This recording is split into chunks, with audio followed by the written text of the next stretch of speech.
KFC. An acronym, one that shines joy into the hearts of millions of children worldwide. Kentucky Fried Chicken. The alleged fast food restaurant has hundreds of locations, but this is the first. The original Harlan Sanders Cafe. And on one unassuming night in October of 2025, a pair of travelers passed through those doors and brought with them one of the most disturbing stories on the internet. These two, at the time, were the famous CEO entrepreneur Geography Goat and the other one. Neither of them, nor the employees, knew at the time that these two were being pursued by something out of this world. 911, what's the location of your emergency? Oh my god, it's in Kentucky, we're being haunted. Excuse me, could you clarify? There's ghosts in the car, they're mad at us, please send help immediately. The tone in the dispatcher's voice is dismissive. It's one of the most disturbing things I've ever found on the internet. I don't know what you want me to do, man. There's no Ghostbusters in your area. Well, send somebody. Do you have a pope on standby or something? This is Louisville. They fucking hung up on me. We've hit Alabama, Mississippi, Louisiana, and now we've tackled the bluegrass state, Kentucky. This is my ongoing series where me and my friends visit every Atlas Obscura location in a given state and report back to you guys about it. Kentucky was definitely a breath of fresh air for us after Louisiana because it's not way too bullshit huge to feasibly cover, but it's still got a ton of cool stuff to see. It's also a lot more northern than we ever expected, and a lot more haunted.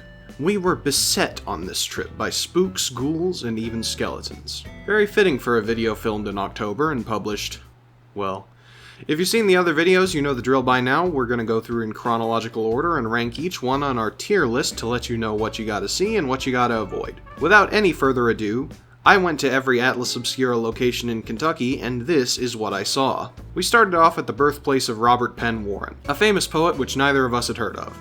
Fortunately, our new segment, Learning with Chase, is here to help. Because I had never heard of this guy before, so we're looking at Wikipedia right now. He founded Kentucky. Learning with Chase has been put on indefinite hiatus.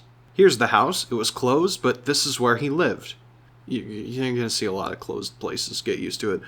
Next up, we had the South Union Shaker Village, one of the few surviving Shaker communities in the USA. There's one that's still active, but this one just had been preserved for historical purposes. The Shakers were a religious group who believed in a bunch of bizarre rituals, including not procreating, which is probably why there's not many of them around anymore. This place is weird because the architecture is very modern for stuff that was built around the 1800s. Hello to the gamers. We are doing our debrief. South Union Shakers Village. Yeah, that was kind of neat. Yeah, it was alright. I didn't know about it, which made it more interesting. Like, I had no idea about these people. Yeah, I give it like a C. C? It's pretty empty for one of those old-timey... I'd give it a high C. After this was a surprisingly interesting location, the Octagon Hall Museum. Now, I didn't think much of this place at first. Old building, Confederate flag, lady is telling us about how this place seeks to set the history of the Civil War straight. Those are red flags, to say the least. Fortunately for me, the history being set straight was incredibly localized to the bloody tale of the hall itself. This place is very weird. It used to be a field hospital in the Civil War until Union soldiers razed the place, and then it became a secret Confederate base. You can even see some of the old hiding spots with terrifying mannequins in them. Even more terrifying, the place is incredibly haunted. We were regaled with stories of spirits appearing in windows and doorways, and I gotta be honest, going into the basement, there's definitely a bad aura about the place. I'm not even sure if I believe in ghosts, but that place has seen some shit and it feels like it. After that, we went to the Octagon Hall, which I really liked. Octagon Hall was cool. I think it was probably for me. Unless I'm forgetting something else we did that was cooler. It was probably the highlight for me. I thought that place was really cool. I really liked it. The people, the woman there that was that gave us kind of the rundown of the place was really cool. I'd give that an A. I would also give it an A. It's really nice. It's a haunted building. After that, we had to go to Drake's Vintage Curios and Music Store, which was, The food's pretty good, but it's Shitty record store. Right, next up was the Corvette Museum, and let me tell you, it was something to marvel at. There's something very fun about strolling through a bunch of cars you'll never even be in the ballpark of affording. Lots of cool history and cool cars here. We're not just here for cars, though. We're here for the sinkhole that opened in the middle of the museum and swallowed like 11 Corvettes. Yeah, Kentucky is sinkhole territory, and you can still see down into the hole under the museum. According to a tour guide of a later attraction, there is still a Corvette down there. The Corvette Museum was alright. I'm not that into cars, so I'd give it a B. I liked, it was very fancy. None of the cars are really surprising. Yeah, I mean, it's Corvettes. I compare it to it's Chevy. the Barber Museum in Alabama, which had some fucking wild cars. And the sinkhole, which we were specifically there for, that thing was freaky to look into. Yeah, they closed it up for the most part, but it was You can see a little window down into it. yeah, You can stand on it's top. basically a well with a big steel door over it that you can see down through, and I looked down and it gave me vertigo. Let's not fucking bother reading the sinkhole. No, the museum itself, I'd say I give it a B. Yeah, I give it a B. This here is Bell's Tavern, or more accurately, the ruins of it. It's just kind of preserved in a park next to some playground equipment. Very odd, feels like the kind of image someone would make an SCP about. If I'm being generous, I'll give it a C. I give it a D. Because it was a ruin. It was just a ruin. It's cool. Fenced off, it's cool, but it was a You ruin. can't do anything, Can't do anything with with it or like go in. And now, we introduce one of the thematic elements of the video, dinosaurs.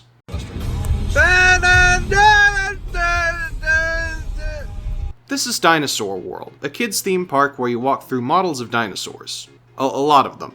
There are definitely similar attractions around Appalachia, including one you'll see in the Tennessee video if I ever fucking finish that thing, but this one is definitely the highest budget I've ever seen.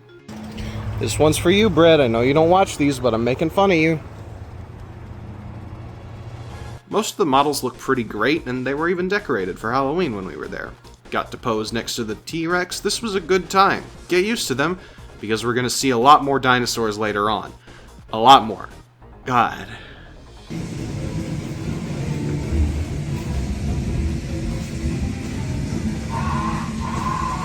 Never push this very deep.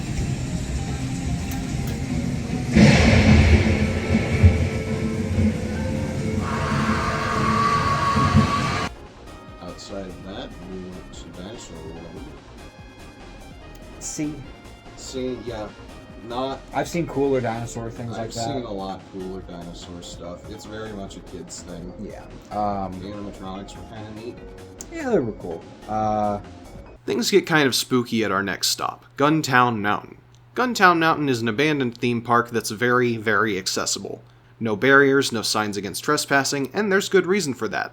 This man is Will Russell, the owner of Guntown Mountain. In 2013, the theme park in the Dying Cave City shut down because of lack of interest, but in 2015, Will Russell got the idea to buy it. Will Russell at the time was a very successful business owner in Louisville with the shop Why Louisville. Unfortunately, the owner of the land didn't want to sell and quoted something in the 7 figures to get Will to go away.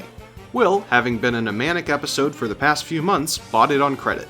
At some point during all of this, Will smashes up the Why Louisville store and reopens it as the Marvelous Mystery, which seems to have been pretty much the same thing, and moves into Guntown Mountain. He takes a spray paint bottle to the name and declares it Funtown Mountain while producing a documentary called Everything Will Be Okay about taking care of your own mental health as a wealthy entrepreneur. He then declared online that everything in Guntown Mountain was free, destroyed every animatronic in the place, and went on a years-long drug bender and was last seen trying to burn down the store that now occupies the space where his old Why Louisville shop used to be.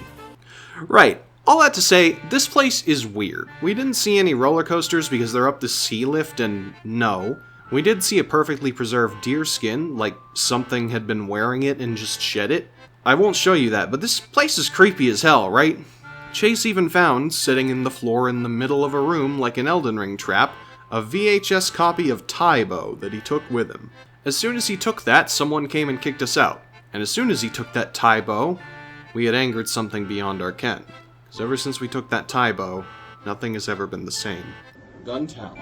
How do you feel about Guntown? That was probably my highlight. That was cool. I'd probably give it an A with the caveat that you're not supposed to be there. I'll give it an A because, 1, we weren't supposed to be there. 2, We found that deer carcass. You found And the deer three- carcass and also a 3, we got trespassed. Yeah. So that was a first for me. So that was fun. Chase came up to me when we were leaving. Oh, I didn't even bring it in. When, Should yeah, have. when we were leaving Guntown. Well, no, we weren't leaving. We were about to go to the. Yeah, we were gonna go up to the top. We are going up some stairs to go see like the haunted house and whatever was behind it. And I found what was Chase it? found a VHS copy of Tay-Bo. Yeah, like in really good condition. Like it probably hasn't even been there a year. I don't know how it got there, but And it was along with showing some me other weird Tay-Bo, shit. And then I turn around and there's the neighbor. Unfortunately, Mammoth Cave was closed due to government shutdown just a day before they start letting people go on self-guided tours in there, which sucked. Don't worry, we'll get another cave in later that likely connects to Mammoth Cave. In Cave City proper, we hit this bar called The Dive that was on the list and had some very interesting cocktails. Here's the Alpine Slide. I have no idea what's in it, but it tastes like one of those fake flavors the candy corporations invent. Funny anecdote. We're not gonna go find Will Russell, are We're we? gonna interview Will Russell. No, we're in not. Louisville. We're absolutely not. I don't We're want to gonna give die. him one beer.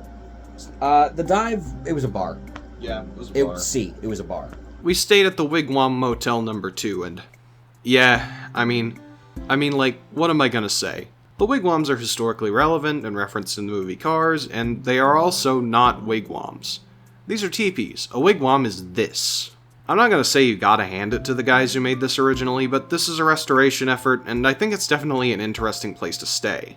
This is one of the. I've never stayed in a place like this before. It's really cool. It's very novel. I'm glad we're only staying here one night. It seems comfortable enough, but like, I'm gonna sleep fine. I am not using that shower. That shower is tiny. yeah, it's small for me, Yeah. and yeah, so The whole bathroom's tiny. The bedroom's alright. at least the beds are full size. Yeah, the beds are nice. I was thinking when I saw these places pulling up, I was like, oh, we're sleeping on twin beds. Cool. No, we get decent beds. It's better than the fucking beds in the Bass Pro Shops pyramid. Oh God, yeah. That's The history was neat, so I'd give it a B. Yeah, I give it a B. Very nice cat. This was shaping up to be a lot easier trip than Louisiana. Obviously, there's way less headache and way less crowded cities, but we didn't know. We did not yet understand that Chase and I were being pursued by the vengeful spirit of Will Russell, a devilish force come back to haunt those who would dare disturb his amusement park. Which is crazy, because I'm pretty sure that guy's still alive. Before any curse hit us, though, we got some animals to see. This here's the Mammoth Cave Wildlife Museum. It's a museum of taxidermy with some pretty cool specimens. It's one of those locations where I filmed like 30 videos, so enjoy the quick montage.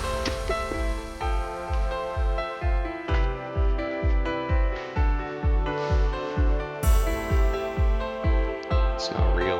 I don't think you can taxidermy a lobster.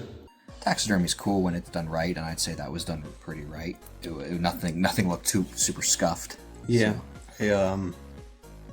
My one complaint is that it's in like this weird white cave. Yeah, it's what they did is they took a building, and it's like, I guess they put walls up to create kind of like this walkthrough thing, but they covered the walls in like spackling or like plaster of some kind, and then like let it dry, and it almost looks like they're trying to go for like snow or ice, but it's weird. It's very strange. It's very strange. It's a good collection. A lot Give of it like animals. a B or C. I'd give it a B.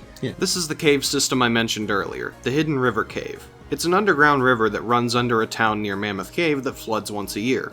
This year, the flood broke open a wall which revealed a previously unexplored section of cave that's theorized to connect all the way back to Mammoth Cave, which would make both of them the largest cave system on Earth. I mean, Mammoth Cave is already the longest cave system on Earth, but this would only solidify that by a few more miles. It's very cool and very strenuous. Check out this salamander. Jumping between A and S, I liked it a lot. I'd say it A. an A, yeah. I'd give it an A. It was a cool cave. I've been to cooler caves. Very, a lot of stairs. A lot of stairs to Which get I back, found out. to get back out. Yeah. Yeah. I'm not in shape. You can see that, but like, it's seeing it versus feeling it the hard way. Mm-hmm. Yeah. We got a quick drive-by shot of the Kentucky Stonehenge, another Atlas spot, and began our journey east. Eastern Kentucky is very rural, like very rural. It's a very beautiful part of the country, but if you've ever been driving in Appalachia, you know there's a distinct difference between Dollar General country and The sticks. While this next location is specifically listed on the atlas for the famous Cumberland Falls moonbows, we didn't get there at nighttime, so all you get is this incredibly beautiful waterfall. One thing that consistently amazed me about this trip is just how fucking pretty Kentucky is. You do not hear Kentucky mentioned in a list of the most beautiful states, but East Kentucky especially was jaw-dropping. Of course, that could be because anyone visiting East Kentucky has about 80% chance of glitching into the back roads, but we'll get into that later. Is it? Oh, it's a cool waterfall. Yeah, pretty neat. Pretty beautiful. I'd probably give it a B. It was really nice looking. Yeah, B's good. In Corbin, Kentucky lies the Harlan Sanders Cafe and Museum, the site of Colonel Sanders' original restaurant. This is technically not the first KFC because the first restaurant to be branded KFC was in Utah, but this serves all the same stuff, so is the first KFC. Would you believe that walking into this place, as wide as I am, I was actually a KFC virgin? I've always been a Popeyes enjoyer, but this would be my first dance on the other side, and it was actually really good. The dark meat chicken was absolutely dripping juicy and really well spiced. The white meat was less juicy, but that's kind of the nature of the bird. The fries also had this really nice MSG garlic spice on them, and they were batter fried. The Peach Mountain Dew, too. Who knew KFC had their own Baja Blast? You guys know about this place? Underrated gem? Do the Japanese know ball in this regard? KFC. Yeah, the Harlan Sanders Cafe and Museum. I don't know if they hold the cafe to a higher standard than a normal KFC. It was pretty good. I haven't been to a normal KFC in like a It's decade been a and while half, for me too. but that was really good. It was actually pretty good. The chicken was juicy, flavorful. The fries were Fries excellent. were good. Mashed potatoes were mid, as they always are. As KFC mashed potatoes are, but they're nostalgic for me. So. It's got a bunch of kitschy little cool memorabilia. Yeah, several statues of the Colonel. I enjoyed it. Did I enjoy it enough to visit a normal KFC back home? Probably. I'd say it's worth trying it and seeing if it matches quality. Like when I'm in the mood for Popeyes now, I might just go to KFC instead and try and them. If it's bad, then you know not to do it. Yeah, like if it's shitty outside the cafe, then whatever. But the cafe is good. It was good there. I'd give it a B. Yeah, B. With our bellies full, we headed up the mountain to find the legendary Chained Rock, two boulders that are held in place at the top of the mountain by an iron chain. The atlas lists it as a breezy half-mile hike. That is a fucking lie. Look at how you have to fucking do this. This is just like vibe trailing. It is a nightmare hike on the side of a sheer cliff, and it had been raining. It's very poorly kept, and a lot of the steps are rotted away, but here's the rock itself and the view of Sunset, Kentucky. Chained Rock. Chained Rock. Oh my god. Chained Rock was a trial. Chained Rock. It was cool. The actual rock itself is very It's cool. neat. It's out. It's down a trail. You got to go down a trail. It's got to be like one of the worst trails I've ever been on. It's pretty bad. Like they should advertise it as like a strenuous hike because it's not very easy. It's not easy and it's very poorly kept. Yeah, and we went down there. You will see in the video there are some places where you have to like climb up a fucking 45-degree slick rock face. Like there's some like the trail becomes just rock and you have to climb and you go around and you see it in cool views and everything. But the walk back was a pain. Was a pain in the ass. But something happened on the way back that was strange. See, on the way there were birds chirping and squirrels running around. We saw a bench to sit at and take a rest on the trail. While we were going back, that bench was gone, and the woods were completely dead silent. If you know Appalachia, you know that is a bad, bad sign. It was also weird because we realized as we saw the rock and we were coming back, we realized it's been dead silent the entire way down. There has been no bird sounds because I only noticed after I heard a bird chirp and realized there hadn't been any other birds chirping the entire way down, and it was still pretty quiet even after that. Very, very ominous. But it was and it was kind of dark in there. But as we got higher back up the mountain, it was lightened up again. But it was. As we exited Chained Rock, it was like we entered a sort of parallel dimension. By the time we got to the next location, the Tri-State Peak, it was far too dark to hike. It's that way. As you can see, it's dark. It's darker than it looks. It's dark in rural Kentucky. Yeah, it's well, actually, technically, we're in Virginia right now, but It's dark in I'm not getting out of the car here. It's dark in a place where jurisdiction overlaps. Things were strange. There were no cars on the road. There were no people anywhere. The streetlights went away and left these houses that had no lights on them or cars at them for miles and miles. We'd passed gas stations with nobody at. I swear to God I'm not making this up. We started seeing these weird metal megastructures on the side of the road that resembled giant rotating contraptions. It's spooky out here. It's really weird in Kentucky. In East Kentucky specifically, it's really very... I want to talk about the drive over here. Okay. From the Tri-State Peak over to wherever we are now. Yeah. That was the weirdest drive. There was nobody. Like we left the area where Tri-State was. The town around there's cars, and we get out into the woods and the mountains, and it's like there weren't. We saw maybe 3 or 4 cars for like an hour, which feels wrong to me. And it's like it was just pitch black. There was nothing out there. And we would drive by these places, like we drove by just stuff piled in, like behind a fence. Like there was a place that had some vehicles, some just piles of various things. There was a giant turbine. There was this, I think it was a bridge, and I thought it was a roller coaster. It looked like the fucking, first boss from Nier Automata, where it's got, the really big arm. Yeah, it looked like that, and then it, we passed under it a few different times. Like, it was going over the road for a while. I don't know what it was. There were lights on it. I didn't see anybody there, and that's the other thing. We drove by several places that should have been not civilized, but populated. There were houses, there were RV parks. There were lights on, outside, but none of the lights on the buildings were on, inside. No lights in the buildings, except for occasionally. But there were no people, and most of the buildings there were no cars. Yeah, it's like a facsimile of a populated area. I got a little somebody bit set of it up. the GoPro. Somebody set it up to make it look like people lived here, but there wasn't actually anybody there. Even as we got into town to check out the closed Kentucky Coal Museum and our hotel for the night, there was nobody there. I'm not kidding when I say the hotel receptionist was the only person we saw for the past 3 hours. We stayed that night in the Benham Schoolhouse Inn, a retrofitted former school that's been turned into a kitschy, adorable inn. The lockers are still there, there's some old memorabilia, it's very cute. It's not got a reputation for being haunted, but, Black Mountain is the highest point in Kentucky. It's not charted by trail, and you need a permit from the state to climb the thing to begin with. There used to be a cell tower at the very top that was decommissioned because it was too dangerous to reach. Please observe the status of the morning we woke up to at the base of Black Mountain.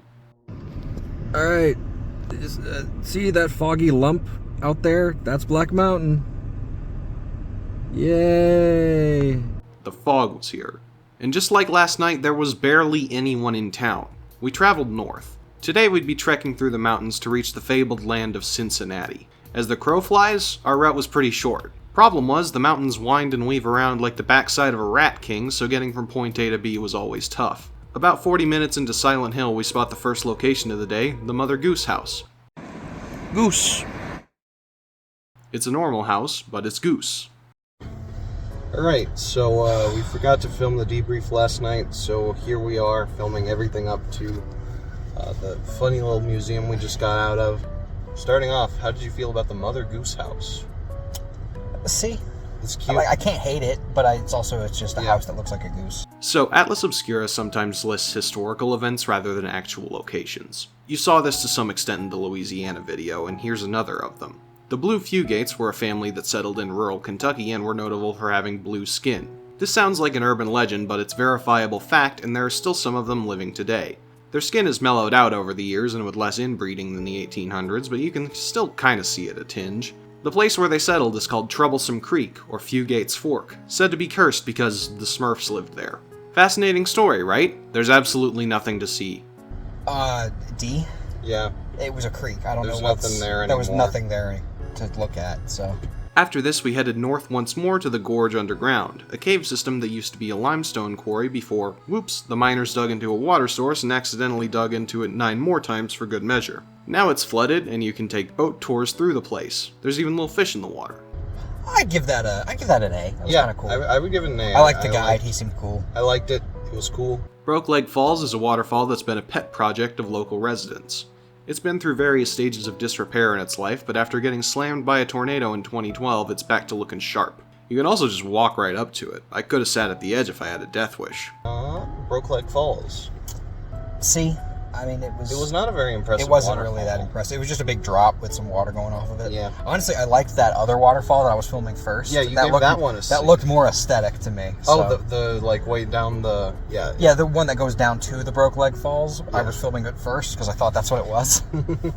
Quick lightning round for you. DeHart's Bible and Tire is exactly what it sounds like, a tire store that also sells Bibles, or the other way around. Unfortunately for us, the guy was out of Bibles and I didn't want to shop for tires, so we left. This was the Harriet Beecher Stowe Museum, closed for renovations. She's the author of Uncle Tom's Cabin and other works. The Newport Fairy Doors are a handful of art installations in the Newport neighborhood of Covington that are little gnome doors. This is the one we managed to find, but they're all over the place and inside buildings and whatnot. The Vent Haven Museum is a ventriloquist museum that was out of season when we visited, so it was either this or the others that were in season. Here is Clive. Oh, he on X-Files mode. He'd be like, take me to your chili with spaghetti. Here is Florence, y'all. There it is! Oh! Florence, y'all! Oh, shit! And here is one that I had a whole lot of fun planning around because their hours change on a weekly basis. Hierophany and Hedge. We stayed in Cincinnati that night, and it was both our first times in Cincinnati, let alone Ohio. Because of that, we had to make a little detour to try the local delicacy.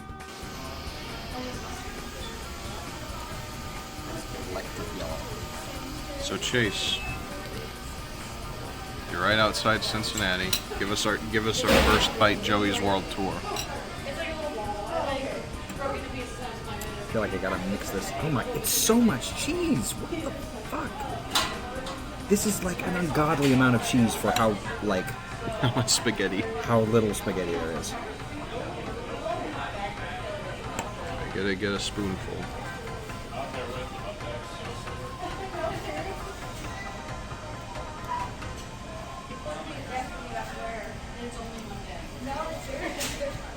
Is it heat?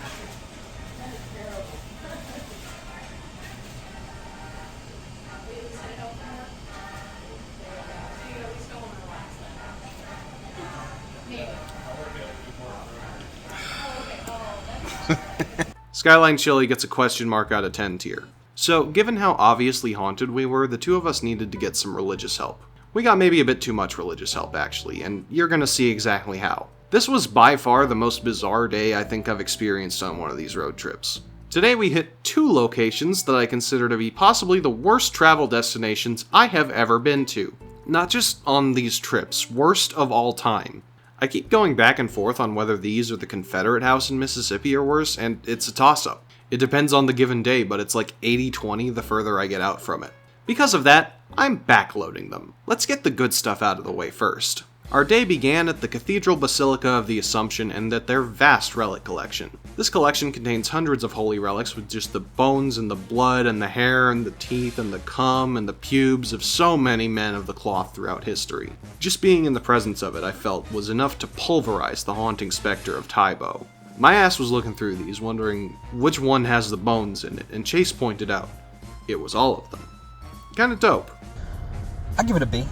Yes. It was nice very cool. Cool architecture. I mean, I've Lots seen of Saint a bones. lot of cathedrals. It was pretty. It had a really cool, like, giant, like, pipe organ. Sometimes the atlas is just wrong. Sometimes it will mark some places illegal to access and it's not even remotely out of the way. The USS Sachem is an abandoned warship that's marooned on the Ohio River. The atlas says it's on private property and that you shouldn't trespass on it. In reality, the owner of that land pointed us to a very public trail that you can go down and see the boat.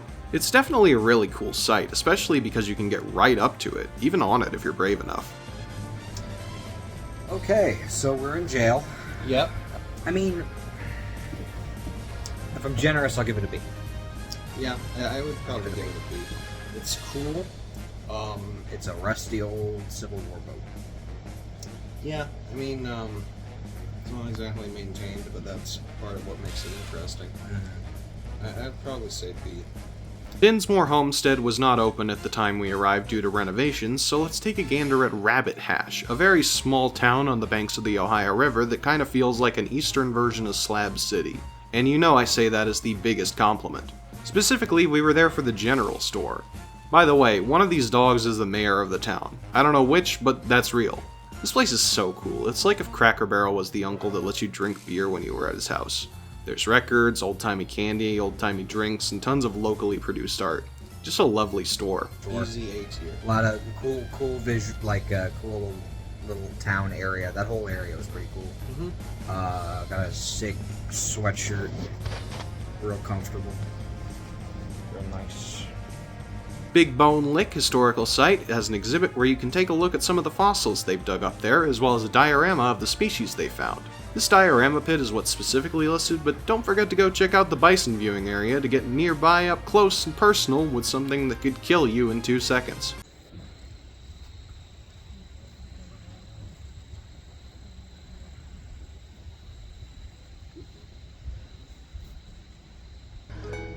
I got the beat. It's it's free. It's got good information. Got fossils. Can't really complain. And then they had the bison. I'll stick with a B. I'll give it a B. Another quickie round. This here's the grave of American explorer Daniel Boone overlooking the city of Lexington. This is the floral clock art installation near the Capitol building, which moves and tells time accurately. Pretty cool. This here's the site at which William Goebbels was assassinated on the former steps of the Kentucky Capitol. This is the Kentucky Racehorse Walk of Fame, you know, like the stars in Hollywood? Well, this is the hoof prints before they take them to the glue factory. Lastly, for our quickie round, the Kentucky Castle. The only hotel listed on the Atlas this time that I did not bother getting a room for because it was hosting a wedding and the only rooms left were like $1,000 a night. No. Right, so let's get religious. I grew up Christian, but I'm not anymore, not that I ever really felt the burn to begin with. I'm not militantly atheistic, but it's hard to exist in a climate and state in which Christianity is synonymous with fire and brimstone hatred and not feel a certain way. People say that it's not the real Christians saying that kind of stuff, but is it at this point?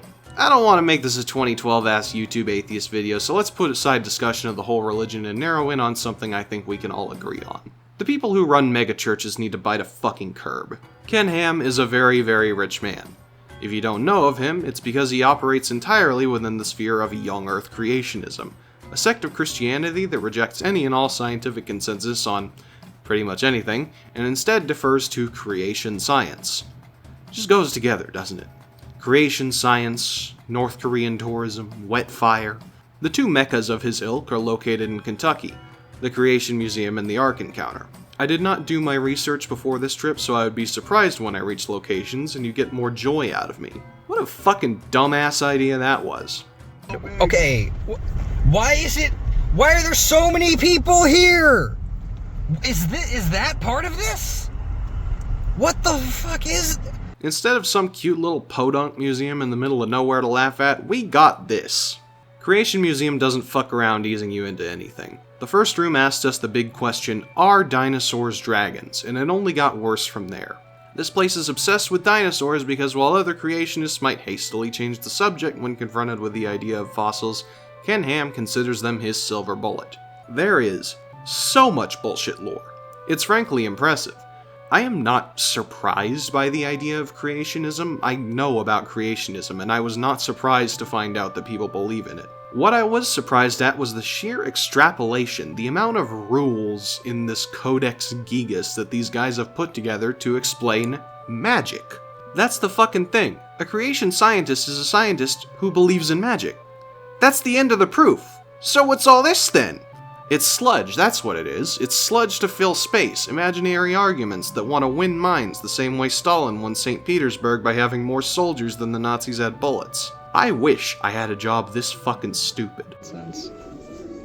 I can't understand why or how anything. The whole shebang, Creation Museum and Ark Encounter, are set up to indoctrinate kids. They're built from the ground up for that purpose, with playgrounds and animal shows and all sorts of cute things to reinforce the dogma. I saw like 3 kids in the Creation Museum, and I saw none at the Ark Encounter. Most of what I saw was this.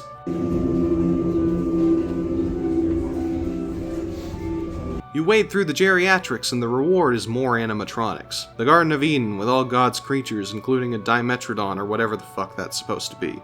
I genuinely think I might have more respect for the people who think that dinosaurs aren't real after going here. I didn't film all the insane racism, homophobia, anti-Semitism, not just undercurrents but outright spelled out in text, often trying to accuse the other side of it. Ken Ham forces all his employees to sign an affidavit affirming they hate gay people, by the way. The only exit is through the abortion exhibit. But that brings us to the one we just got out of, the Creation Museum. And I know Chase has feelings about it. I don't think I've ever walked out of a museum feeling depressed before. Like, I haven't been to the Holocaust Museum, but I feel like at least that happened. At least that's real. It's not like taking any of the easy ways out of it. It's no. all bullshit. There's effort there. Obviously bullshit. There's effort and money in this. It's like there's so...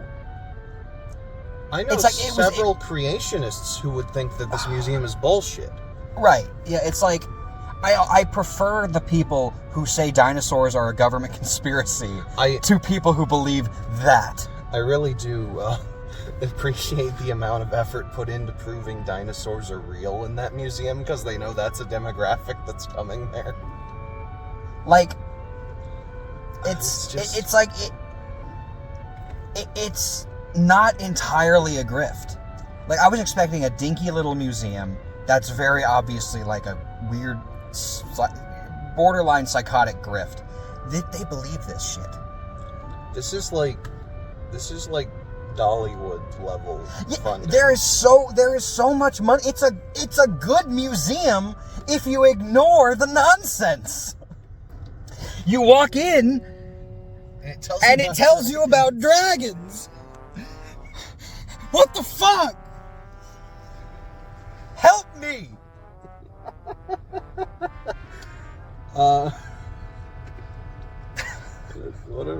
What a place.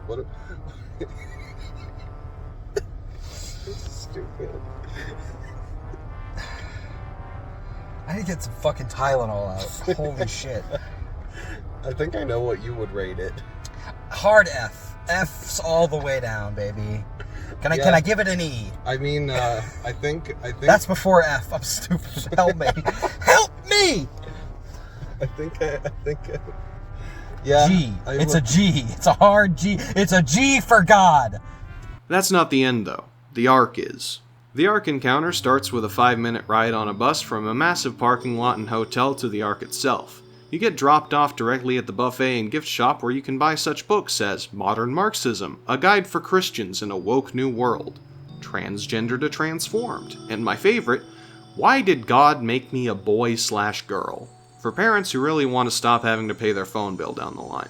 This is Ken Ham's anti-woke theme park. It's advertised as a zoo. It's not. It's built like Disneyland, but they forgot to put in anything, and it is barren. It's so empty.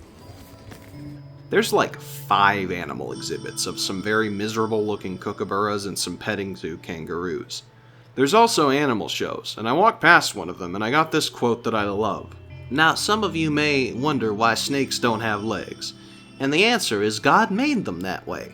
Not a single child in this entire fucking park.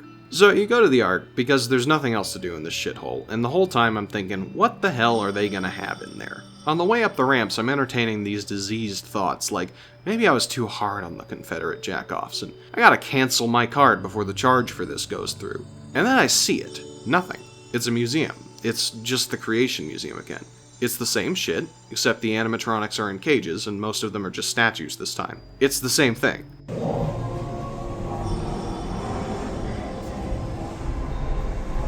wonder why. It's the same nonsense, vibes-based history, the same hate boner for the undesirables, the same kid-friendly washing of everything that could be objectionable. It's the same thing. Alright, this one's pretty good. This is like if the Creation Museum just kept on going, except this one's designed for long-term stays. When we were walking out, we overheard a man deceased, sick-in-the-head man who had booked a week here for his family.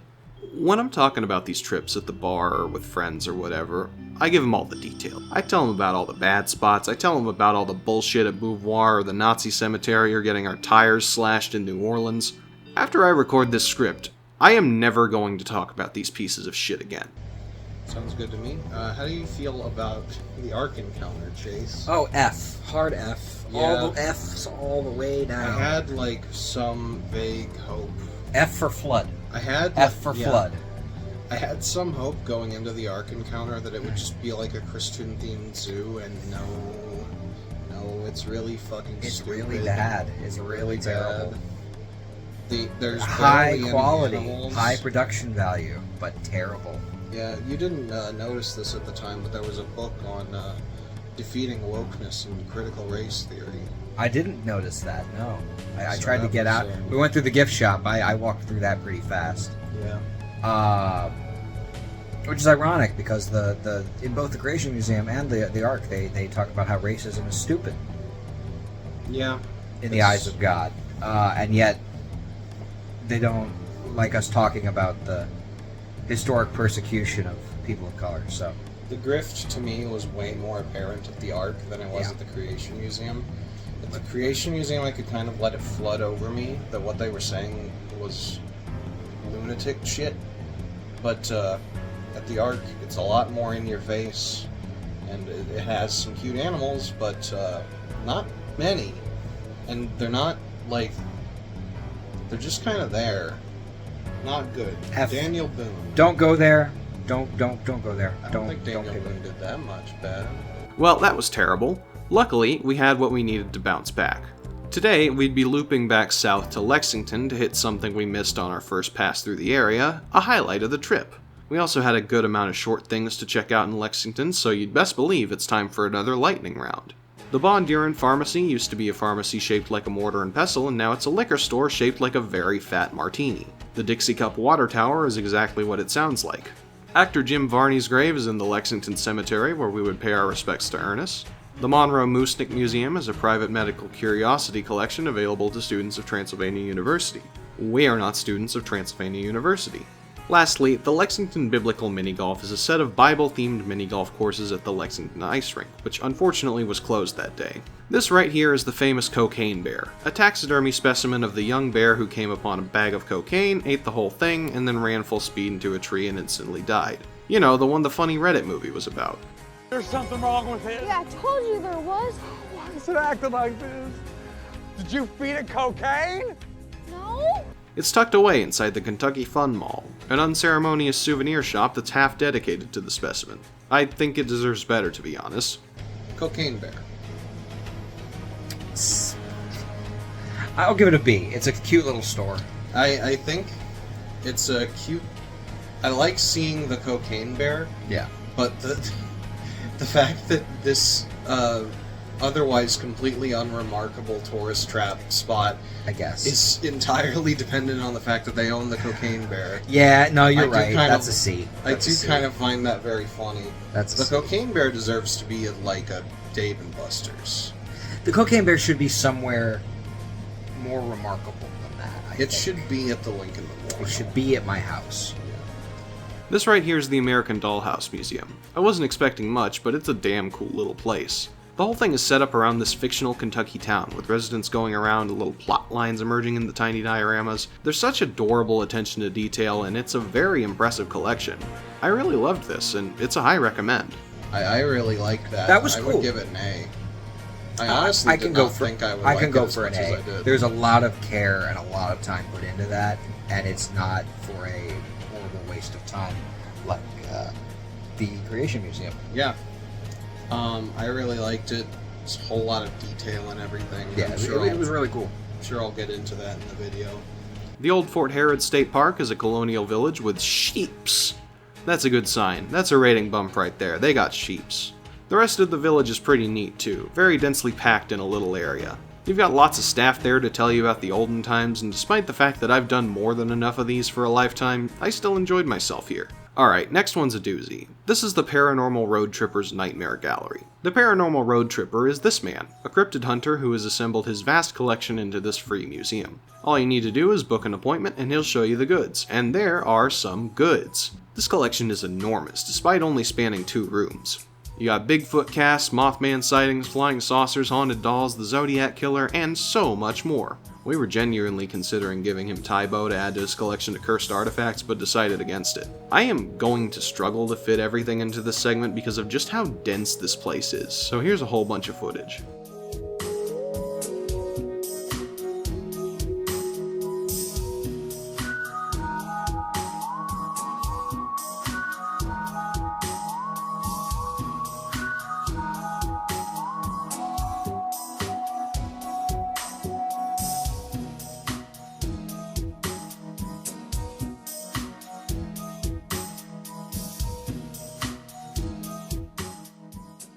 It's a fantastic spot and well worth stopping to take a look at. And then the Nightmare Gallery.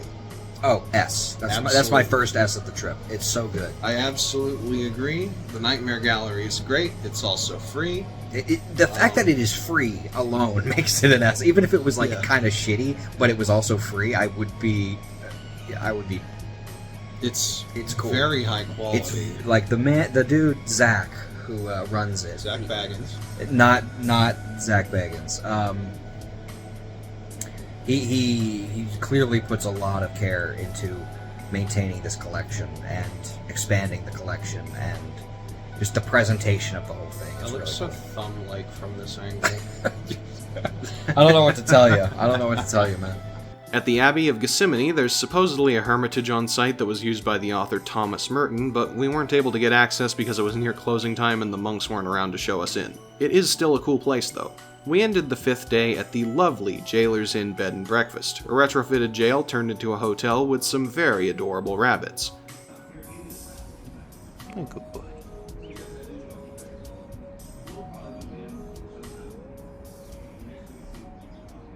We picked the jail cell to sleep in, of course.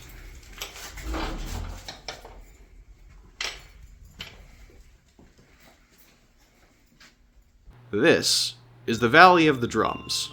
I've been to a lot of curious sights in my time with the Atlas, but never a toxic waste dump. Didn't even get mutant powers from it, and I definitely didn't get rid of the evil spirit following us. I really don't understand why this is here. Starting the day off properly, we have the Oscar Getz Museum of Whiskey History, a massive repository of tons and tons of bottles of the good stuff. Not a single sample to be had, but hey, this place is apparently haunted too. This used to be a hotel in the Civil War, and you know, those places always have ghosts. The Oscar Getz Museum of Whiskey History. Give it a B. Yeah. It was I almost want to give it an A because it was free. It had a lot of history, a lot of cool stuff, but it was, whiskey, and I'm not into whiskey. Yeah, I'd probably agree with B. Next, we headed off on a quaint walk through the Bernheim Forest and Arboretum, a massive garden covering miles of land for 3 sculptures dotted throughout. These are the Bernheim Giants, a set of wooden sculptures designed to biodegrade over time. Right now they look very friendly and cute, but imagine these guys in about 10 years. Nightmare fuel is incoming. It's a really nice park though, and a really nice set of sculptures. B. They're cool. It was a nice hike. It was a cool forest. Nice, easy hike with some cool sculptures. Heading into Louisville, we had a whole bunch of short stops before dinner at the only non-KFC restaurant on the list. First though, we headed into the Cave Hill Cemetery for a handful of graves that we had to take a look at. Buried in this cemetery are Muhammad Ali, Colonel Sanders, and Harry L. Collins. That last guy was a magician. Their graves are all properly ornate. Sanders looks like a shrine. And there's also this Jesus swing set grave for a little girl. Very sweet, very sad. Unfortunately, the entire cemetery smelled so fucking bad. It actually smelled like dog shit throughout the entire place, and I don't know why. Like, you don't understand how bad this smelled. I did not want to cut a child's grave with talking about how bad this place smells, but it smells so fucking bad. Okay. I'm gonna do it a favor and just lump all of Cave Hill Cemetery together. C, it's a cemetery. C for cemetery. I'm giving it a D because it smells like shit. That's true. There's trees out there that smell so bad. Fucking bad. It smells really bad. Like, it's got some cool graves. Colonel Sanders. Muhammad Ali. Muhammad Ali, some magician guy. Yeah. But yeah, there's some tree out there that smells really bad. It smells so bad that it's like, I feel like it's a notable dig against it. Like I said, today was mainly short and quick stops throughout Louisville before the night, so we're going to burn right through these. Here's the gaudy golden statue of David in downtown Louisville. Here's the Gallop to Glory monument to Kentucky Derby jockeys. Here's the infamous Witch's Tree, which, yeah, that looks like an evil tree alright. We also visited the Eastern Cemetery, a formerly abandoned cemetery that's currently being renovated by volunteers. Lastly, on our drive-bys, we got a look at the Haygold facade. Bling and you miss it with that one. For two that we got up close and personal with, here's a view into the Rathskeller room at the Seelbach Hotel. This room in particular, alongside the aesthetics of the hotel in general, were responsible for the style of The Great Gatsby, something the hotel will be glad to inform you about for a nominal fee of $400 a night. Another stop was the Shrine of Saints Magnus and Bonosa, two skeletons interred at a cathedral in Louisville. These saint skeletons were packaged up and sent to the St. Martin of Tours Cathedral in the 1900s to keep them safe from growing anti-papal sentiment in Italy, and here they remain to this day. I really hope I can show these guys on YouTube. That night, we had reservations at the restaurant North of Bourbon, a Cajun-inspired restaurant located right in the suburbs of Louisville. You'll sit at the bar inside a big bourbon barrel for one of the most unique restaurants in the state. After trying out some bourbon and realizing that neither of us actually like bourbon at all, the food came out and it was incredible. This place is one of the best damn restaurants I've ever been to. Chase got the yucca main, I got the crab roe fried rice, and both of them were melt-in-your-mouth, buttery delicious. We got a side of some fries that were delightfully crispy, and this mac and cheese, which I swear to God is the best we've ever had. Nothing even comes close. This place is an A+, it's incredible in every way. North of Bourbon. North of Bourbon, that's an S. Yes. S tier, but some of the best food I've eaten ever. Very, very good food. I really liked that. Cool little spot. I'm gonna shout out Hammerheads in Louisville as well. Hammerheads is good. We had that tonight. It was very. After filling our bellies, we went outside the city to make one final stop of the night. The paranormal road tripper made sure to warn us about this place, but we were going anyway. We had to counter Tybo's curse with something even more villainous. The Goat Man. You can't see it, but this is Pope Lick Trestle Bridge, the infamous bridge of the Goat Man. Me? Is this my bridge? Is this the bridge for me? Anyway, we didn't see any Goat Man, 2 out of 10. On our final day, we were going to loop around the western end of the state and return to Louisville for a special location, but first, I feel the need to go through the apology round again. Once again, like in Louisiana, I will apologize for the locations we could not make it to in time. We try to at least visit every site, but sometimes it simply isn't feasible. In the Louisiana trip, it was almost 200. Here are my sins. Mantle Rock. That's it. There was road construction and we couldn't make it in time.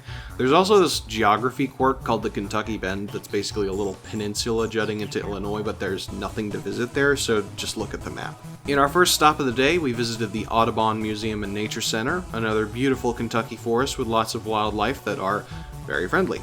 This is the famous Audubon who did all the bird stuff. You know the guy, the bird guy, who did all that. And this museum is about Audubon the bird guy who made birds in this area. You can see the life story of this guy, or more importantly, check out all the birds and the other fauna on display. There's also a lovely little art gallery with some exorbitant prices. Next up, we got some rocks, and let me tell you, these rocks are solid. This is the Ben E. Clement Mineral Museum, a little shack in the middle of nowhere with every mineral you can think of. We got blue ones, red ones, glowy ones, even ones with stuff in them. The Mineral Museum, I'd give it a B, maybe an A, because it had a lot more than I expected. It was a ton of really cool minerals. Yeah, I'd give it an A. really It's cool. worth. I think it is worth going to see because they have a lot of cool stuff there. For 3 pretty quick stops, we have the world's largest quilting needle, which is placed outside of a fabric store. We've also got the Paducah wall-to-wall murals, painted alongside the flood walls of the Ohio River. There's also the Woolridge monuments, a handful of statues in a grave plot that are pretty creepy. One of my absolute favorite stops on the trip was the Apple Valley Hillbilly Garden in Toyland. I love folk art, as you know, and I even more so love folk art when it's just someone making stuff. In this instance, the creator of this garden was stopped from making an indoor attraction by the HOA, so he just made it outdoors. Each of these little trash heaps is actually intricately put together to be small puns or gags, which the owner was more than happy to tell us about. He did it 3 times because according to him, he has short-term memory loss and kept greeting us for the first time.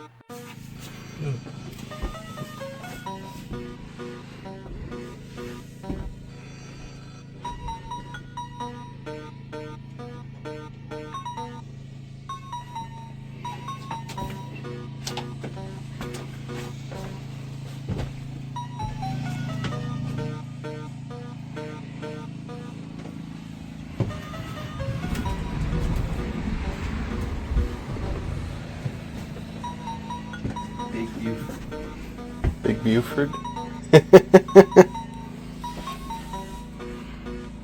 you know what this is? This is a record. I bet you this is a record speaker closer.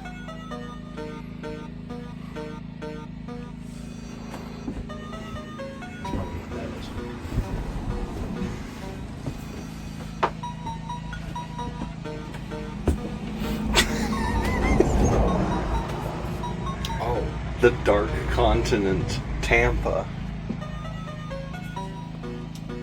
Yeah. Of course, the gardens are a detour from the main attraction, Toyland. Inside a shed, you step in and you see thousands of toys stacked as high as can be. Do I need to comment on this anymore? Just look. King Kong compared car sizes. Oh, yeah. Yeah, well, the other Godzilla, yeah. Yeah, the other Godzilla, yeah. I call it the Big Lizard, because I think if it just was called the Big Lizard, it would have a better box office. Because that's the one with, geez, now I can't think of his name, but then up where you might know Tim's not home alone anymore. Oh, I guess. Yeah, Pee-wee. There's one though, I found one. All of these up our Yeah, Pee-wee's playing. one major party. And as you guys know, Tim Burton did Refuge, The Big Adventure. So I kind of forced it to Tim Burton-ish. Oh, yeah. Where Jack Skellington's learning from real time. So everything kind of has a rhyme and reason to his place put together here. Apple Valley Hillbilly Garden in Toyland. I think we agreed on S. I think that it's an S. I think I'm a it's worth sucker going for to see. folk art. It's cool. I really liked it. Like, I wasn't really like that impressed with like the art out in the yard, but Toyland itself was really cool because that felt like it had a lot of care put into it. On our way back to Louisville, which took 5 fucking hours because of road construction, we drove by the Everly Brothers Monument, 2 singers from the 50s whose songs I had never heard of and don't care about. Alright, ghost time. Abandoned asylums are usually a pain in the ass to get into. They're the cream of the crop for urbex dweebs like myself, so they're usually locked down tight. Fortunately, because it was Halloween season, the Waverly Hills Sanatorium had been converted into a haunted house that we got tickets for, alongside a short tour of the facility. Maybe it was inviting evil to venture into this place with the spirit of Will Russell still after us, but nevertheless. So we stood in line for an hour in the freezing cold before they sat us down and made us watch a 7-minute long AI-generated video of every Scooby-Doo villain jumping out at the camera.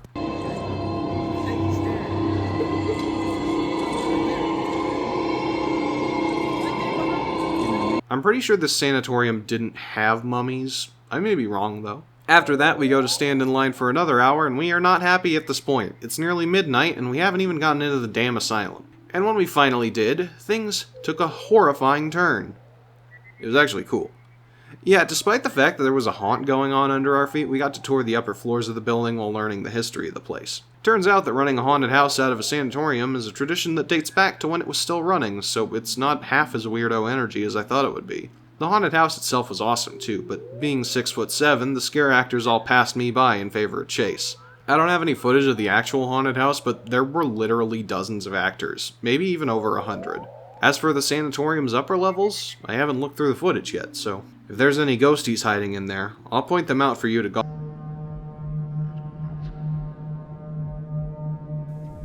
Millions of people everywhere have already made Taibo the hottest workout on the planet. And now Billy Blanks introduces a brand new version of the ultimate total body When you get to the boss of the last floor of Pilgrim's Traverse and you die, you get a practice mode, but you still have to run the whole thing back.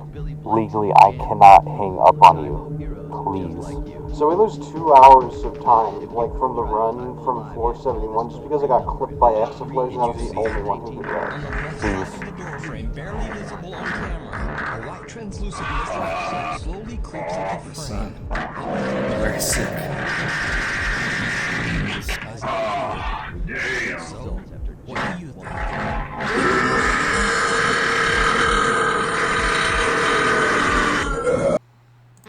Hey, this is the Geography Goat end of video segment where I talk to the camera.